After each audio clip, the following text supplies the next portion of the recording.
My exam Guru channel पर सभी साथियों का स्वागत है। आज हम संविधान की अनुसूचियों के बारे में कुछ डिटेलिंग से जानेंगे और संविधान के जब संविधान बना उस टाइम पे अनुसूचियों की संख्या 8 थी। आज के टाइम अनुसूचियों की संख्या 12 हो गई है। अब उनके बारे में याद करना, हम ट्रिकी मेथड से इन अनुसूचियों को याद कर सकते हैं। भारत एक राज्यों का संघ था। फर्स्ट अनुसूची में ये बताया गया है कि भारत एक राज्यों का संघ था। दूसरी अनुसूची में जो लोकसभा के अध्यक्ष, जैसे लोकसभा के अध्यक्ष, लोकसभा के अध्यक्ष, लोकसभा के उपाध्यक्ष, उपाध्यक्ष, राष्ट्रपति, राष्ट्रपति, विधानसभा का अध्यक्ष,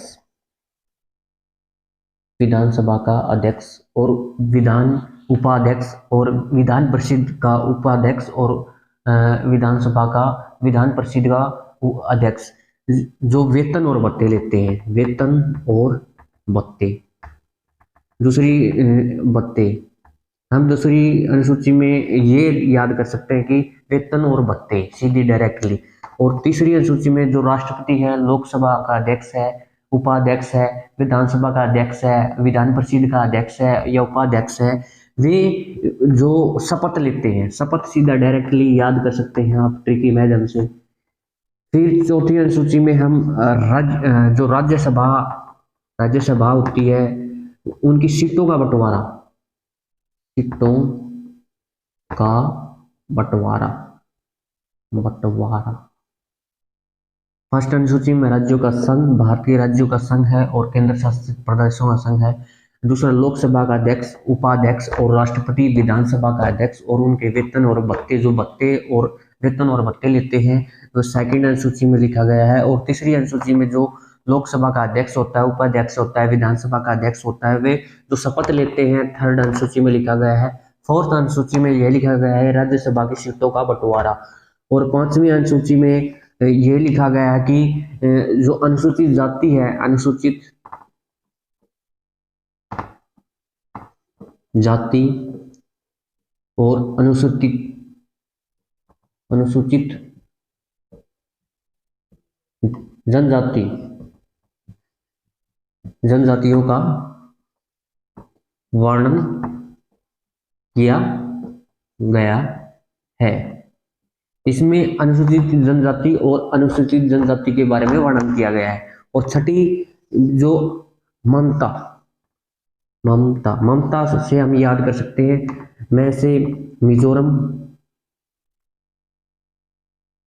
मैं से मिजोरम, असम, शायद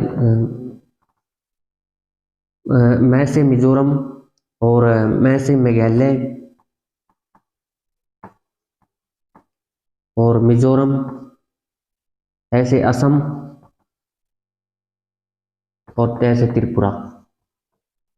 इन चार स्टेटों के अंदर जो अनुसूचित जनजाति है, अनुसूचित जनजाति है, उनके बारे में वर्णन किया गया है। हम दोबारा से इनको रिपीट करते हैं ताकि बच्चों को जो हमारे साथ चैनल के साथ जुड़े हुए हैं उनको जल्दी से याद हो जाए। फर्स्ट अनुसूची में राज्यों का संघ, उनके केंद्र शासित प्रदेशों का संघ, भारत के अंदर राज्यों का संघ है। फर्स्ट अनुसूची में लोकसभा का अध्यक्ष या उपाध्यक्ष, राष्ट्रपति, विधानसभा का अध्यक्ष जो वेतन और भत्ते लेते हैं। तीसरी अनुसूची में शपथ और चौथी अनुसूची में राज्यसभा का सीटों का बंटवारा और पांचवी अनुसूची में अनुसूचित जाति और अनुसूचित जनजाति का वर्णन किया गया है। और छठी में जो मेघालय, असम, त्रिपुरा और मिजोरम अनुसूचित जनजातियों का वर्णन किया गया है। अब नेक्स्ट सातवीं अनुसूची के बारे में हम जानते हैं। सातवीं अनुसूची हमारे संविधान में लिखी गई है। सातवीं अनुसूची, इसके अंदर तीन सूचियों का वर्णन किया गया है, संघ सूची और राज्य सूची, राज्य सूची और संवर्ती सूची, संवर्ती सूची।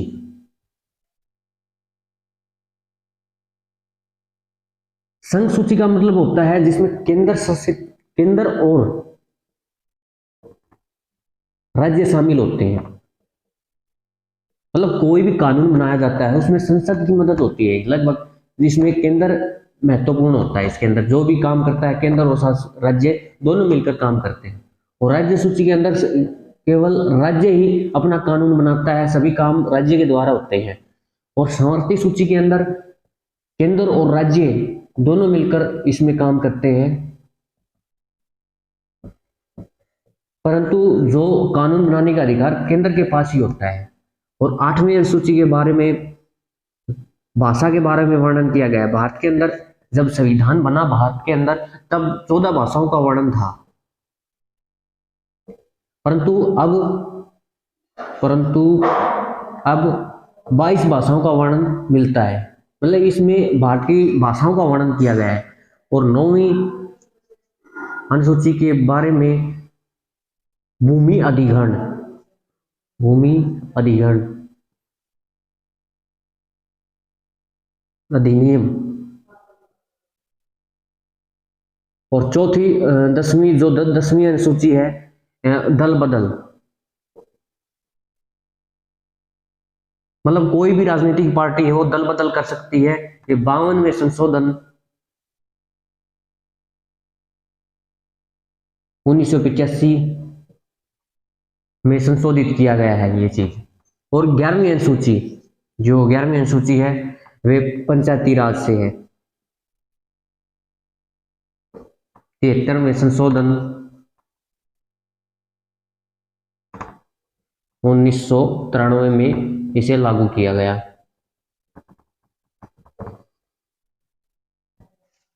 पंचायती राज और इसको